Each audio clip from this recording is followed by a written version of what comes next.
Hey guys and gals, it's Triple L, and today let's talk about RE Creators. Specifically, is it worth the watch? RE Creators.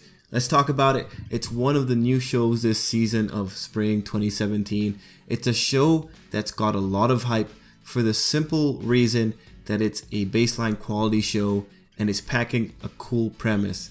It's pretty and stays pretty and it asks smart questions. So before even getting into this, let's answer the easy question. Is this for you? Just plain and simple. If you've ever wondered what would happen if fictional characters came to life and collided into our world, this is an interpretation you could watch. If you like action anime, this is actiony enough. If you like seeing people argue about moral theory, this anime might be for you. Mind you, the moral theory isn't too deep, but it's pretty cool at the very least. If you want to see the logic of certain anime genres deconstructed, then this show is definitely for you. My favorite episode is still one of the early ones, I think episode 2, where the magical girl gets her logic just checked and put in place. It felt so good to have that finally happen. Now this is a talker heavy show, but if you like talking and you just like hearing cool ideas, this show is for you. So that's the simple. Now let's talk a little bit more in depth. So here's the general structure we're going to follow. We're going to talk about the really good points and then the one negative that this show has with it, at least in my opinion. Now, for the sake of transparency, I'm just going to say that this particular anime, I am aware, has a lot of hype behind it. And you know, it's good, but it does have its flaws. That's my honest opinion. Another thing, I'll try to stay general, but at the time of this video, I've seen up to episode 8. I don't really want to spoil anything, so I won't talk specifically, won't reveal any specific plot points, but wherever I need to mention it, I will. Also, I'm not going to spend time talking about art and animation because, like I said, this show's baseline quality is good. Now let's talk premise specifically, because that's really the best thing about RE Creators. The gist of it is, the story takes place in Japan, where certain characters from works of fiction have crossed over to our world. As it turns out, every work of fiction has its own unique world. The characters that come from those worlds are called the creations, and the people who authored those worlds are called the creators.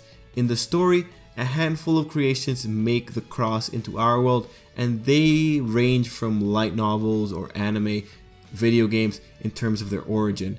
Now you may be asking, why are they coming from such Japan-centric forms of media? But don't worry, the show has a reason for that, and we will talk about that later on. And then one creation in particular is trying to lead creations in order to knock the creators off their lofty heights. She wants to bring them down. That is the main person who's causing the plot to move around. So the show presents a premise that could be really fun to explore, and it does pretty well most of the time. The show's really smart, so whenever we're dealing with logistics of how the creations interact with the world, it's pretty gratifying.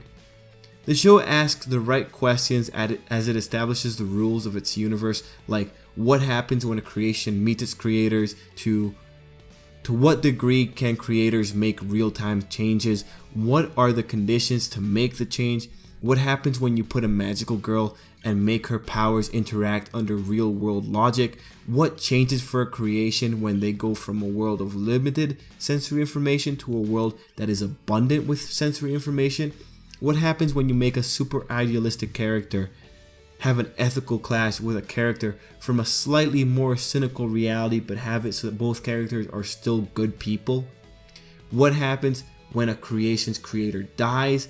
RE Creators presents these questions and tries to answer them, and this is really RE Creators at its best. And as we later find out, how the characters interact with the world becomes a major plot point.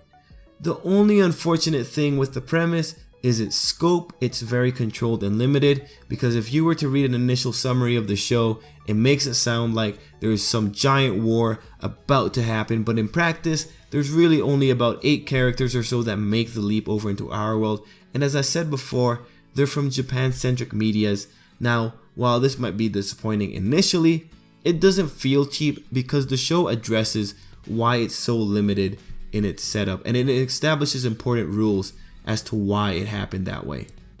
like why only some characters appeared and why only from those former medias and why only such a limited amount. This ultimately works out better, I think, in the long run, because having a show with a bigger scope could have made it a lot harder to maintain the show's internal logic, and also having it so confined just makes it more simple and more digestible. Keeps the logistics reasonable and consistent. Another strong part of this show are the characters, and while their personalities are pretty standard, I mean, guys, they are characters from light novels and video games, like they're gonna be standard. The really interesting thing that they bring to the table is when they argue with each other using their own world's logic. You have characters who come from a dark world and can't fathom how someone could make such a shitty world and want to make a forced intervention on that. Or you have another who tries to beat people into submission because that's how justice is expressed in her world. And then you have other characters who realize what's going on and just want to figure out what to do next. Then you have the one who wants to have an armed revolution for reasons that will be revealed later. The draw with them isn't their personality per se, but rather how they tackle the same problem and why they feel their approach is the legitimate approach. And those are just the creations. The creators that have been shown so far are pretty alright. Naturally, they can't do as much as their creations who can use crazy powers, summon giant robots out of the sky, or just fly. But hey, the creators are the investigative force of this show. They're the ones who are working out the rules along with their creations and taking the initiative on gathering information and moving the plot along. Both the overarching plot and the plot threads that are set up for some of the individual creations. Honestly, the creators were a nice surprise because they are not as ineffective as you could have initially have assumed they would be on like their first introductory episode. But now that we're talking about characters, here's I think the major bad element of RE creators in my opinion, and it's going to be the only character that I talk specifically about. It is the main character, Soda. So here's the general gist of this character. We know that he's important. This is known from the very beginning, episode 1, when he gets wrapped into this giant plot. He is the audience's surrogate character. For the beginning episodes, those first few episodes, we find things out as Soda's finding things out. He is our surrogate, and unfortunately, he is a character who is shy, quiet, and has self-confidence issues. This boy brings the melodrama into this show. Now, I'm gonna go off script for the rest of this. This thing with Soda is that those personality traits aren't bad. They aren't a bad thing. That type of character can work sometimes. The problem here is that Soda is so much different than the rest of the plot. Now, Soda wouldn't usually be a problem, except that he's being compared to all the other characters and to the premise itself. When you have other characters who are in the same position as him, really, the other creator characters